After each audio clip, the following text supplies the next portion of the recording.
Hi friends, আসসালামু আলাইকুম। Welcome to my channel. আজকের পর্বে তৈরি করে দেখাবো দারুণ একটি রেসিপি, তা হলো কুমড়ো ফুলের বড়া বা পাকোড়া।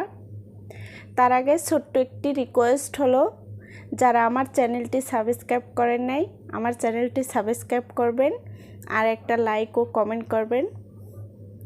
তো আমি তৈরি করে দেখাচ্ছি। এখানে আমি কয়েকটা মিষ্টি কুমড়ো ফুল নিয়েছি, আর এই কুমড়ো ফুলগুলো এভাবে একটু কেটে নিতে হবে।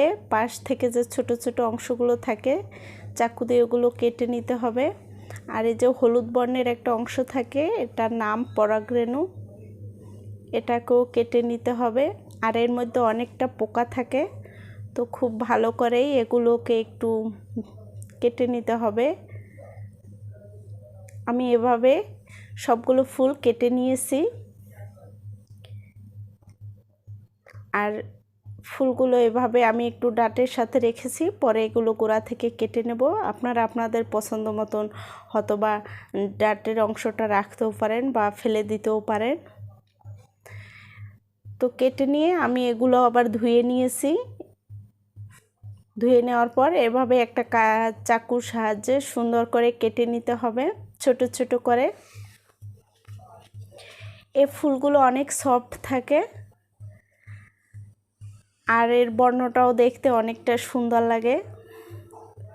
তো আমি আরও কিছুটা ফুল এভাবে কেটে নিব। এই তো কেটে নিলাম সব কয়টা ফুল। এটুকু দিয়েই আজকে বড়া তৈরি করব। তো এখানে ফুলগুলো কেটে নিয়েছি, সাথে আছে একটা ডিম আর চালের গুঁড়ো নিয়েছি, কাঁচামরিচের কুচি, পেঁয়াজ কুচি, কিছু ধনিয়া পাতা, রসুনের পেস্ট, হলুদের গুঁড়ো, পুদিনা পাতা, স্বাদ মতন লবণ, আর আছে হাফ চামচ জিরের গুঁড়ি, আর সাথে নিয়েছি মশারি ডালের পেস্ট। তো এবার ফুলগুলোর মধ্যেই আমি প্রথমে ডালগুলো দিয়ে দিচ্ছি, আর এর সাথে অ্যাড করে দিলাম ডিমটা। আর এখানে আমি হাফ কাপ চালের গুঁড়ি দিয়েছি।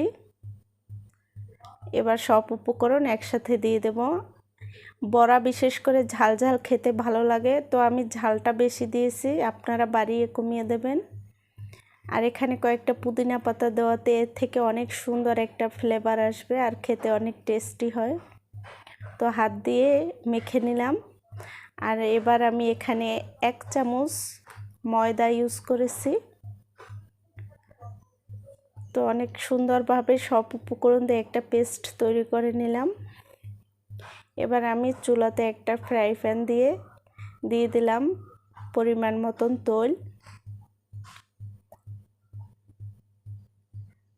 আর তেলটাকে আমি গরম করে নিয়েছি। গরম করে নেওয়ার পর এভাবে আঙ্গুলের সাহায্যে ছোট ছোট করে বড়ার শেপ তৈরি করে ভেজে নেব। বড়াগুলো খেতে কিন্তু অনেক ভালো লাগে, আপনারা চাইলে সস দিয়েও খেতে পারেন, অনেক ভালো লাগে খেতে। আমার কাছে খুব ভালো লাগে কুমড়ো ফুলের বড়া। তো এক সাইড ভেজে নিয়ে উল্টে দিয়ে অন্য সাইডটাও ভেজে নিতে হবে। আর এই তো দেখেন অনেক সুন্দর একটা কালার এসেছে। এই বড়ার কালারগুলো দেখতে অনেক ভালো লাগে, আর বড়াগুলো খুবই মুসমুসে হয়েছে।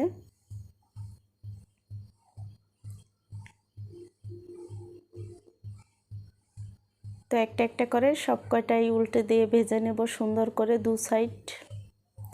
তো যখন পারফেক্ট একটা কালার এসেছে, ঠিক তখন আমি এগুলোকে তুলে নিচ্ছি। তো এবার সার্ভ করার জন্য আমি নিয়ে নিলাম। তৈরি করে দেখালাম অনেক সহজভাবেই কুমড়ো ফুলের বড়া অথবা পাকোড়া। আপনারাও এভাবে ট্রাই করে খেতে পারেন, খুব ভালো লাগে। তো সবাইকে অনেক ধন্যবাদ রেসিপিটি দেখার জন্য।